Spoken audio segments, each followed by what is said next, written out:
इराणमधल्या या आंदोलनांनी अमेरिकेचं लक्ष वेधून घेतलं, इतकं की एकीकडे लष्करी कारवाईचा इशारा देतानाच ट्रम्प यांनी त्यांचा आवडता एक्काही बाहेर काढलेला आहे। ट्रम्प यांनी इराणला टॅरिफची धमकी दिली आहे आणि त्याचा फटका भारताला बसण्याची शक्यता अधिक आहे।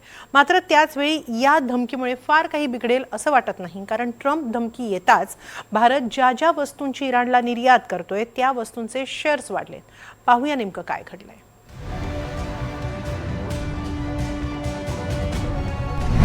ट्रम्प यांचं टॅरिफ अस्त्र बाहेर, इराण सोबत व्यापार, भारतावर टॅरिफचा वार।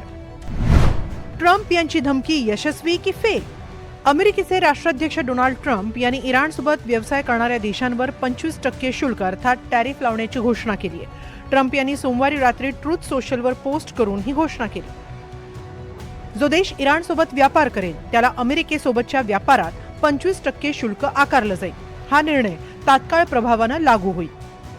मात्र व्हाईट हाऊसकडून या टॅरिफबाबत अधिकृत दस्तावेज अद्याप जारी करण्यात आलेला नाही। इराणमध्ये गेल्या 17 दिवसांपासून आंदोलन सुरू आहे। त्यात आता सरकार समर्थकांच्या आंदोलनांचीही भर पडली आहे। त्यामुळे इतक्यात तिथं परिस्थिती बदलेल असं वाटत नाही। आधीच आर्थिक कोंडीत अडकलेल्या इराणमध्ये महागाई आणि ढासळत्या अर्थव्यवस्थेवरूनच आंदोलनं सुरू आहेत। त्यात अमेरिकेच्या या नव्या टॅरिफमुळे इराणची आर्थिक कोंडी अधिक वाढू शकते, कारण इराणसह व्यापार करणाऱ्या देशांवर अमेरिकेच्या अतिरिक्त टॅरिफचा भार पडणार आहे आणि यात आपला म्हणजे भारताचाही समावेश आहे। ट्रम्प यांच्या या निर्णयामुळे भारतावर 75% टॅरिफ लागू होऊ शकतो, कारण आधीच ट्रम्प यांनी भारतावर 50% टॅरिफ लावलेला आहे। भारत आणि इराण यांच्यात अनेक वस्तूंचा व्यापार होतो। दोन्ही देशांमध्ये दीर्घकाळापासून उत्तम व्यापारी संबंध आहेत। इराण भारताच्या सर्वात मोठ्या व्यापारी भागीदारांपैकी एक आहे। भारतातून इराणला बासमती तांदूळ, चहा, साखर, ताजी फळं, औषधं, सॉफ्ट ड्रिंक, काजू, शेंगदाणे, मांस, डाळी अशा वस्तूंची निर्यात होते। भारत इराणमधून मेथनॉल, पेट्रोलियम बिटुमेन, सफरचंद, लिक्विफाईड प्रोपेन गॅस, खजूर, बदाम अशा वस्तू आयात करतो। 2022-23 मध्ये भारत आणि इराणमध्ये एकूण व्यापार $2.33 अब्ज पर्यंत वाढला होता। भारतानं इराणला $1.66 अब्ज विक्री केली, तर इराणकडून $672.12 मिलियन खरेदी केली। मात्र गेल्या काही वर्षात इराणवरील आर्थिक निर्बंधांमुळे भारताच्या निर्यातीत $2 अब्ज घट झाली आहे। विशेषतः भारतीय बासमती तांदळाच्या निर्यातीवर परिणाम झालाय। मुंद्रा कांडलावर सुमारे 2000 कोटींची खेप अडकून पडली आहे। ट्रम्प यांनी टॅरिफची धमकी दिलेली असली तरी त्याचा अद्याप मोठा परिणाम दिसलेला नाही। उलट मंगळवारी भारतीय बासमती तांदळाच्या अनेक ब्रँडचे शेअर्स तेजीने वाढले।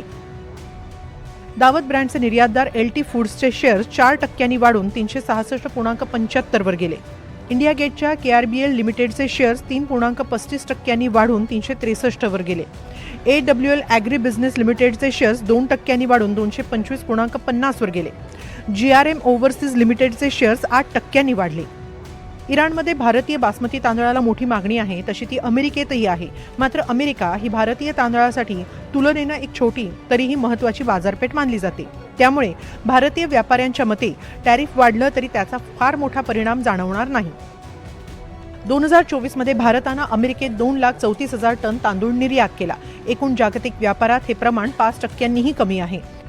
अमेरिकन बाजारपेठ भारतासाठी छोटी असल्यानं इतर बाजारांमध्ये हा तांदूळ वळवणं सोपं असल्याचं मत व्यक्त होत आहे। इराण ही भारतीय बासमतीसाठी मोठ्या बाजारपेठांपैकी एक मानली जाते। 2025 मध्ये इराणला 8.5 लाख टन तांदूळ निर्यात करण्यात आला। भारतीय तांदळाच्या खरेदीत इराणचा वाटा 12 ते 20% आहे। 2025 मध्ये भारतीय तांदळाची 21.55 मिलियन मेट्रिक टन निर्यात झाली। गेल्या वर्षीच्या तुलनेत 19.4% यात वाढ झाली। अर्थात गेल्या काही वर्षातील इराणवरील जागतिक निर्बंधांमुळे दोन्ही देशांच्या तांदळांच्या व्यवहारांमध्ये 0.5% घट दिसल्याचं तज्ज्ञ सांगतात। मात्र जरी भारतावर अमेरिकेनं अधिक टॅरिफ लावला तरी अद्याप त्याचा म्हणावा तितका परिणाम तांदूळ बाजारावर तरी झालेला दिसत नाही। Bureau report, NDTV Marathi.